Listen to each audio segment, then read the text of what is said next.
Hello, everyone. Welcome to Youth Dialogue. It's a one of a kind of a podcast which has been started recently. In this series, we would be able to meet stalwarts who have been paving the way for digitization and integrating technology in health. Today, I'm your host, and my name is Dr. Pallavi Roy, and I'm a member of the youth community. With us, we have Miss Nita Tyagi. So, Ms. Tyagi, would you want to take the stage and introduce yourself? So I have I'm with eGov Foundation, which is a philanthropic foundation. So I look after partnerships, director partnerships for eGov Foundation. Uh, I've spent about 20 years in the corporate world, and I think the remaining sort of 8 to 10 brush with, the big societal problems which have brought a huge sort of mind shift for me. And I think that's what I'm waiting to sort of share today with the audience. As I hear it's young professionals, so I would try my best basically to make it as live as possible for you through my personal examples. Awesome. That sounds great. So, a little bit more about Ms. Tyagi. She is someone who has a keen interest in working with various ecosystems across Samaj, Sarkar, and Bazaar to catalyze innovative solutions. And currently, as she already mentioned, she's the Director of Partnerships and Growth at eGov Foundation. So, Ms. Nita, I understand that you have a lot of experience, about almost 30 years, I believe. When did you actually get into DPGs? I would say sort of since 2013, 14 is when I entered into this sort of an alternate route, which is not corporate. Before that, I was with ANZ. I think I'm also holding the cup. Happens when you have 30 years of experience. Data analytics, etc. And but I think I would put down 2016 as really the time when there was no. At that time, we were not talking of DPG as a nomenclature, right? But this was when I started sort of volunteering with a think tank called iSpirit in Bangalore. And the mandate was how can the millions of Indians in get their due on healthcare from government schemes.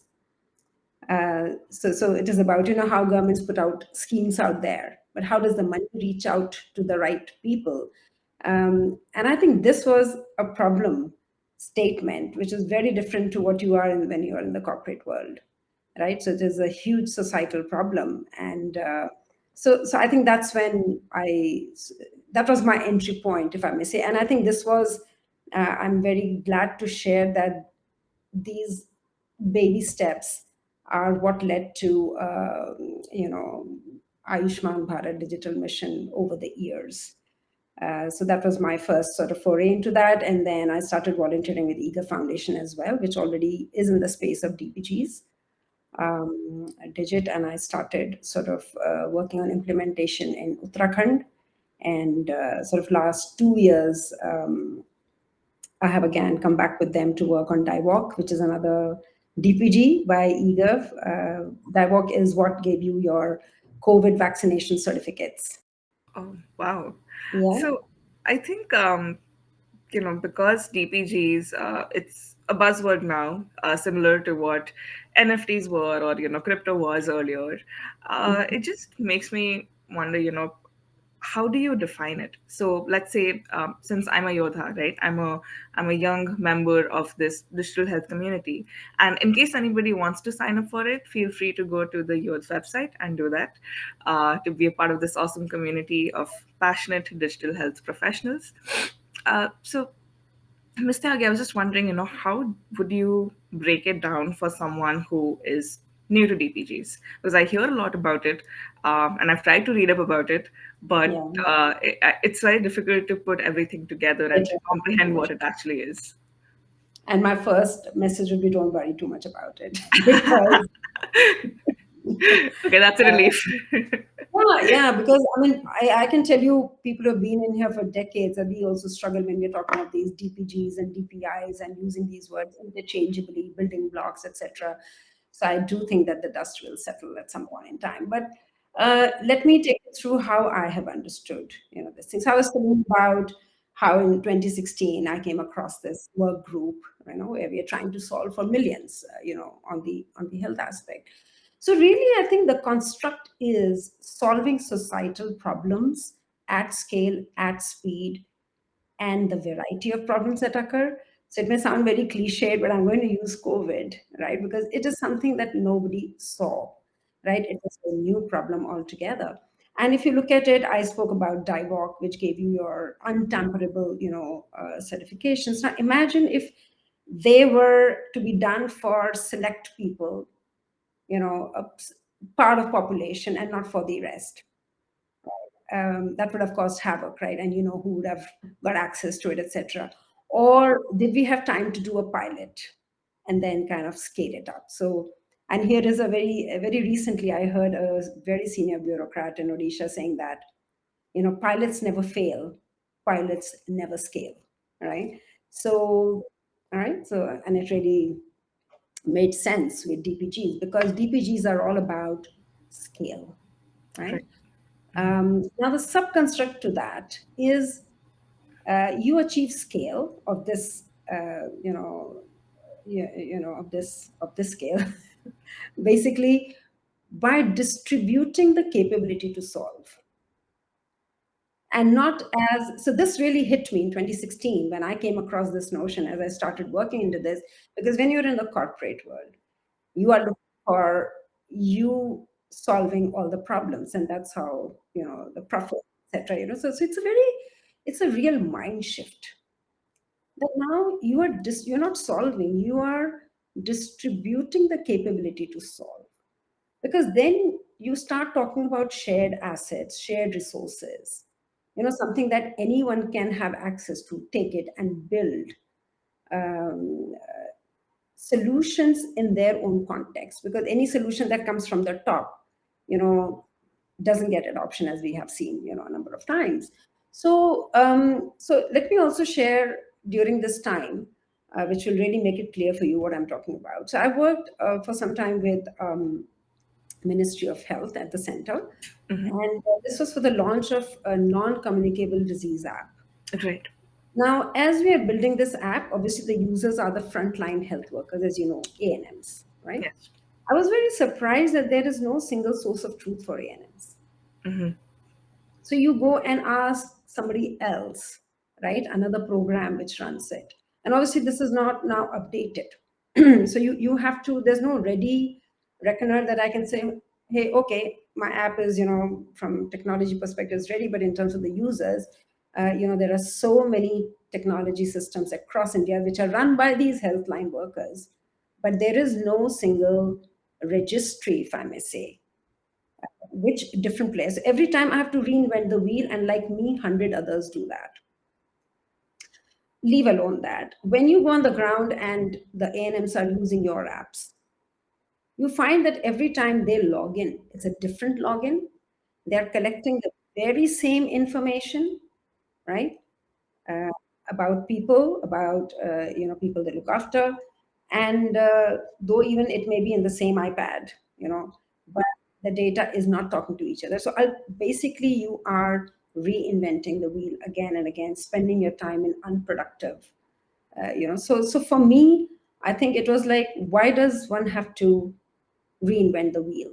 Why can't they be? And then things like interoperability. Why can't it's the same set of people? If their information is taken once for one program, why it cannot be shared with others? Similarly, I would say, like, everybody lives in cities, right? So you have like municipality giving you water, electricity, your building plan if you want to make a house, or you have to pay a tax, property tax, etc. And sometimes you wonder that for all the services, why can't there be one billing? Why do I get billings from there, right? So now billing Right. is the core component which can be shared. So like this, basically, the realization came that you have to unblock the flow of people, data, money, and it is in this vein that people talk about Aadhaar or UPI, and then these DPGs and DPIs and building blocks, they start using these nomenclatures, like you said, Yes. interchangeably. But I wouldn't worry too much about them, because I think what is important is the principles behind it, right? And the principles here are of non-rivalrous and non-exclusivity. So, which means that everyone can use them, right? And by one using them, it does not deplete for the other, right? So I think this is how I would sort of say that I have understood DPGs. These are like building blocks, just like Lego, right? But in case of digital, they're usually a software, content, open content, right? Open source. It can be a standard, it can be a model, it can be a spec, it can be a protocol, right? Now, something which is accessible to anyone, however many times, right? Also, they're enabled to use this solution to their contextual problem. So I'm bringing in a capacity build as well in here. So, right, and so this will make adoption happen at scale. So I hope that hasn't confused people even more. No, that was helpful, and I think the example that you shared about A&Ms, I can relate that to my experiences from villages in India, where the A&Ms were already burdened with so much to do that they don't necessarily have the time to document everything, and especially when it comes to digital. Um, I mean, one would assume that digital makes lives easier, but more often than not, that's not the case. So there's a lot of capacity building involved, like you rightly mentioned.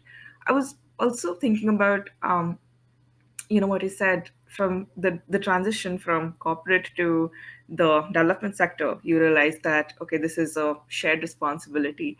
And I think that's one of the fascinating things about this sector, right?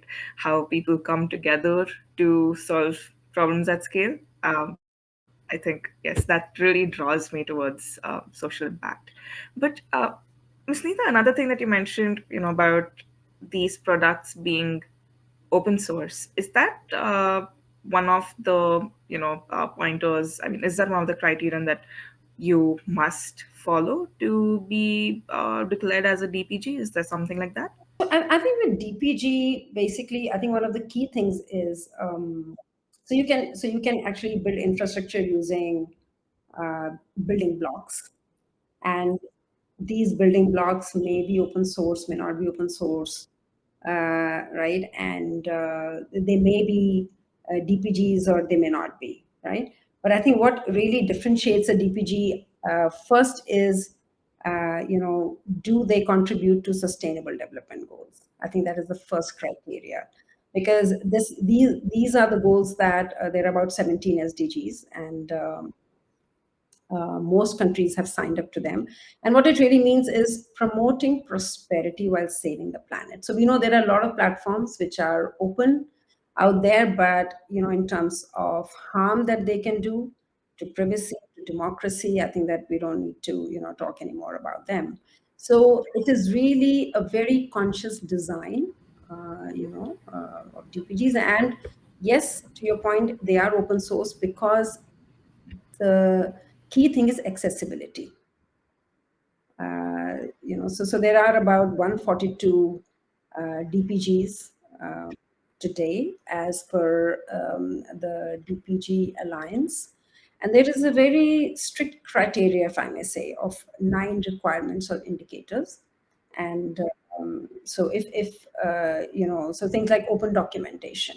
And that's why I said enabled to pick up. For example, if DIVOC was not just part of the CoWIN infrastructure in India to give the verifiable, your certificates, it was also used by countries like Jamaica, by Philippines, Indonesia, etc. Right? So there is an open documentation around it where countries can actually pick that source code and implement. So similarly, design, no harm principle. So like I said earlier, right? So this is a very conscious design. If I may give an example of, I don't know, don't hold me onto it, but I was just thinking like organic vegetables, right? So you have food on your table. Now, where does that come from? It can come from, what we know as organic today, that, there are no pesticides. So a lot of conscious uh, design has gone through it for it to be able to say that this is, organic, and this will not cause any harm to the environment or to the individual. But otherwise, there are other types as well, which satisfy your hunger with. So similarly, I think that's the thing with SDGs. So again, like I said, eGov Foundation has two DPGs, which are Digit and DIVOC, Right. So, registered with DPGA. you mentioned an alliance earlier, and I was just curious to know, is this something that I can just look up on the internet to see the? That's right. Yeah. So, Oh, so okay, this is all right. DPG Alliance that you can look into. It's a body that certifies, and all the definitions, etc., about DPGs you can find in here. And Wow. so you have to apply. So, for example, Digit and DIVOC, one had to apply to be certified as a DPG. Right. And because DIVOC is something that I am familiar with, and it just made me think about uh, how DPGs might perpetuate an increase in innovation, perhaps. Do you think that's how it is? I mean, do you believe that um, somebody who is, let's say, creating these DPGs often looks at a social issue and wants to address it, and then thinks, okay, this is something that can be done at scale. Let me apply to be a DPG and let's see how it goes. So let me put it this way. I think the power of DPG is that once the foundational blocks are in place, right, they actually help you, or increase the power to solve exponentially. So DPGs basically do one thing, and they do that one thing very well. So, like, for example, DIVOC just does the certification, right? So it has got no other role than to kind of certify, and it's an untamperable proof. And I think in terms of innovation, I can again share a story, how we realized the power of Digit, if I may say, on innovation. So again, when it was COVID time, do you remember when when the lockdown happened, no one could get out of the house, right? And, but then hospitals and essential services had to run. Hmm. Of Uh, course, that's hard to forget. and now it's very difficult for all these essential services and hospitals to run if people and the raw materials cannot move, right? And the police needed proof that you are who you are, in terms of you are required for these essential services. And that was the time when eager foundation, my erstwhile think tank iSpirit, and few others came together. And you won't believe, actually, in 5 days flat, ePass was born. And ePass was adopted by some 8 states, and within 4 months, some 9 lakh journeys were made. So this was a beautiful, right? And we didn't know all this time. We thought of, I mean, that's how we consider Digit. And Digit is nothing but it's an open source platform which consists of multiple digital building blocks that can be assembled and reassembled, to create a wide range of governance and service delivery functions. So, and we didn't realize that until this time, that how easy now it makes to innovate, right? Then I have another example where of innovation in Punjab, when Digit was deployed, right? So it had some 9 modules where basically it helps, in collecting taxes like property tax, trade licenses digitally, etc. Now, after some time, the people there realized that, and now this I'm talking of innovation and a very contextual thing which nobody else could think of, right? So people there felt that there are a lot of other taxes. When you hire the hoardings, when you hire halls from the government, when you do the parking, They're all called miscellaneous taxes. So they actually built a module which was called MConnect. And over a period of time, the money collected in form of taxes from citizens uh, actually outstripped what it was doing, in property tax. And collection of revenues and taxes is the first step towards development, right? It makes the uh, government stronger. So these are the kind of things. I think what it does is it gives you those building blocks which are there, and you can then innovate in your context, how to reassemble it to make something else. Like there's a trade license, somebody made a dog license Okay. module, Interesting. all book system. Yeah. So basically, you do not have to reinvent the wheel. Like I said, back to my example, if you compare this Yes. now with the much example, where every time you're reinventing the wheel, there's rework. Right. Here it's already done. So it actually not just innovation, it also brings down the cost of innovation. And I think that's a big, big advantage of DPGs. Yes, I was just coming to that because I understand that now we have a system where you can reassemble the past to create what you want, but this must be a cost-intensive process. So are there any organizations that help the developers to make these solutions more economically viable for them? Um, Look, I think you're right. I think it is a very cost intensive Mhm. process. And today, if you look at it, most of the funding is done through philanthropic organizations and I sometimes see. the government. Right. But if you look at it, I think that's the most exciting part about our conversation today, that until and unless the markets get Yeah. into it, right, it's very difficult to get the sustainability factor of it, Right. right? So there are so it's very important to understand here who is getting impacted and by how much, because then these models will evolve. Today there may not be. Today Mhm. it is funded by the philanthropy, and by the government, but I think a time will come when we understand what is the impact, who is the beneficiary of this. Okay, that's very interesting to me. So like we were discussing earlier, I mean, I asked you that if somebody wants to create a DPG, do they just spot a social issue and, think about going and solving it using a DPG? Uh, in that scenario, I just assumed that they would know who the beneficiaries are. But, from what you are talking about, Mr. Agi, it seems like we might not always know who would be impacted by a particular DPG. So look, I think let's take example of a government, right? Yes. So a few years back, when Punjab was looking for online governance system, Hmm. they spent about 2 3 years inviting RFPs, and they were getting RFPs of the order of like 800 crores. When we came across, right, and it is a matter of surprise, yes, but it is true. With the DPG digit, they were able to do the same and more at 1/20th the cost.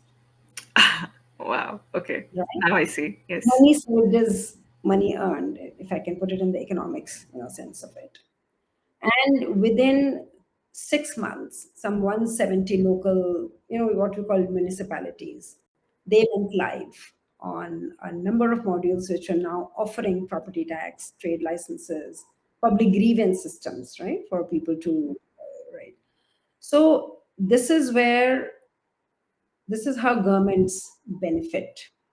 So if the rework doesn't have to be done, it is cost saving, and it is, in terms of speed. If I take it further, how can, and here is a thought provoking, statement I'm going to make, which probably, I would like to see it light of the day. So when governments put this infrastructure, it may necessarily not be open now, right? So you use the DPGs which are open source, but the infrastructure may not be. And if the government were to open, right, and involve the market. So again, I'm going to throw one statistics at you. Uh, any city, and I'm very liberal in saying that any city, maximum houses that pay property tax is not more than 30%, right? So this is again in terms of revenue that any municipality is earning. Now, if you were to open the system and allow the market forces to integrate with that, which can basically use their, because markets are the ones which help you scale, right? So they can take the facility to people where they are, right? And let's say the 30% tax collection increases to 90% tax collection. So that's an increased amount of money which the government wouldn't see because that's the number of people that were paying, property tax. So you see at both ends, money saved and then money earned, and people who are benefiting is the government here, and also if you look at the market forces, they did not have to develop, like you said earlier, it's a very costly affair to, build solutions. Now they get something to work on, which they did not spend the money to, in terms of development, but they can use this, system to take it as a service to their customers. I think an example of UPI might help you because see, when Beam came, right, on top of that, there are more than 20 companies which offer some differentiation to their customers, and that what makes it, achieve the scale as it is. Otherwise, just for government, it is very difficult to achieve that, scale, taking it to the people out there. So this is the way that, and citizens also benefit for that matter, right? What I had to go to pay my taxes, or I had to go to, even to the website to pay my taxes, here is something which is coming to me to, do that. Or to, I think another example is grievances, for example, right? So I heard from one citizen say that earlier I used to call and I used to log, etc. But today, there was this innovation in Punjab where you could actually file your PGR through a WhatsApp. Okay. So Yes. example of innovation, right? Right. And she said that now actually uh, the government is reaching out to me to understand, am I satisfied or not, right? Wow. So I think Yes. that's the change that has happened in terms of, Right. these digital public goods. So what we see is, what we've established is, government is to gain, market Mhm. players are to gain, and citizens are to gain. So Yeah. slowly, I think models will turn up, but it is very important to capture these and put them out there and quantify them Mhm. for these models to emerge. So, Ms. Nita, what I think is, you very clearly outlined what citizens have to gain from this, how the government benefits, and also how these private partners are benefiting, right, from DPGs. And I think this is all a result of the interagency collaboration and development. But if everything is as rosy, what are the key barriers that you have faced in the development of these DPGs? Because clearly, I mean, of course, there is evidence to show that DPGs have been successful, and it is, of course, economically viable to create them. But I'm sure that there must be some roadblocks which is preventing folks from diving deeper into this. So there are many challenges to start with, but Okay. if I focus on a couple of them, I think it is the capacity. So here's Ah, another interesting story. So at eGov, when we made Digit as the so-called DPG. You didn't know at that time it is a DPG, right? But basically, yes. and and and the whole idea was that government, the policymakers, the market forces, academia, they will all come. They will want it. Why wouldn't they, right? Because Right.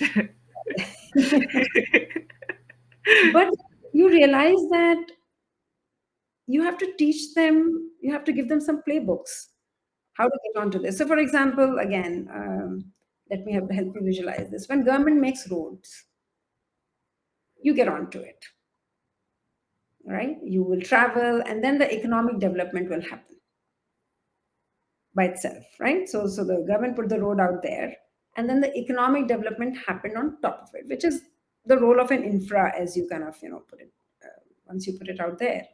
Now with this, because it is digital, no one can see it, right? So you need to create those playbooks. You need to help people understand each of these agencies, that what value can be created. So I'll give you one example on this. That so when you work with Punjab, right? So you help them put this together, uh, but there is a limit to what any one person or organization can do, and you have to achieve scale. Like I said earlier, it's about distributing the capability to solve, right? And there was a huge actor shift in eGov, because earlier we were doing the RFPs, we were implementing it, right? And everything was being done by us. And we realized that you have to let go of certain things. What we did was we started a huge drive on partnerships. Today we have more than 400 partners, by the way, what we were doing alone. That gives you and we trained these partners in how to implement digit. So, some of the big partners actually have their own digit practice. They have invested in setting up digit practice, because now, um, when any state wants to make use of this DPG, right?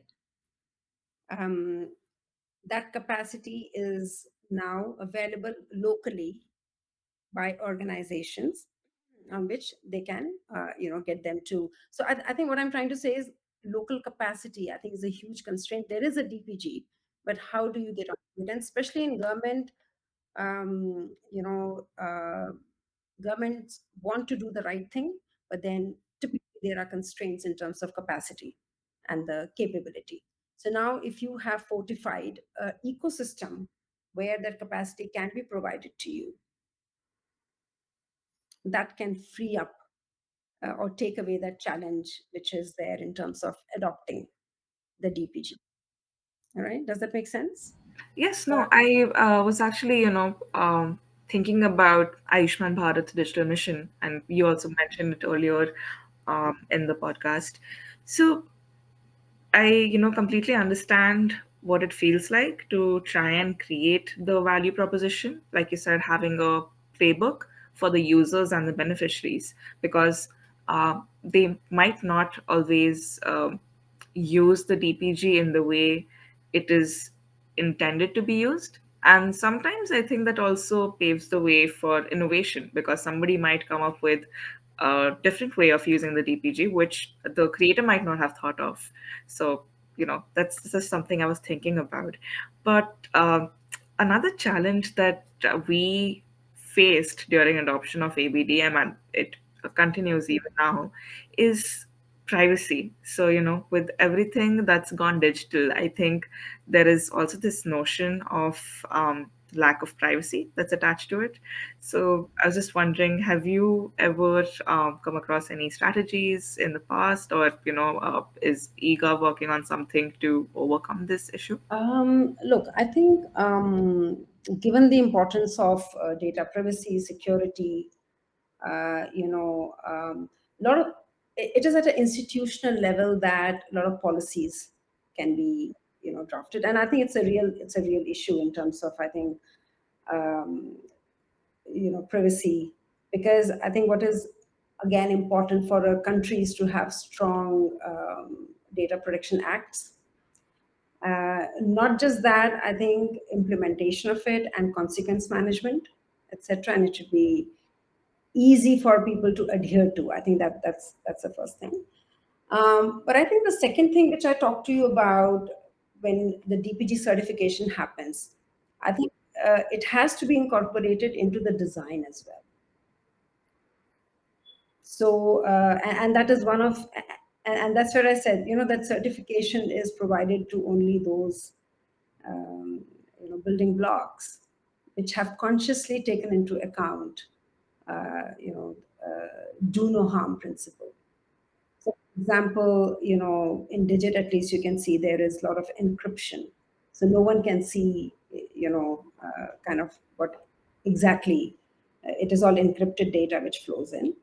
Then again, you have user management, role based. So only you have been given the rights to input the data or check them, etc. So similarly, I think there are a lot of such design principles which are in there. So every time you go and check on a data, there's audit, right? Everybody can see that if you have checked, let's say, more than 10 times, it will sort of signal. So I think those are the kind of so principles. I think adhering to privacy principles is very basic nature of a DPG. I'm glad to hear that. And I think with the advent of, you're talking about policies. So I think with the DPDP Act coming in, it would further strengthen the use cases for DPGs. And it would also, I think, enable the individuals to trust the process more than they did earlier.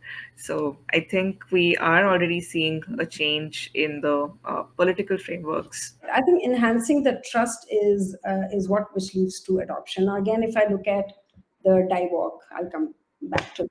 And the certificates that were issued were untamperable, tamper-proof, right? And also, if you look at it, you did not when you were at the airport and you showed your certificate, it did not take any of your details.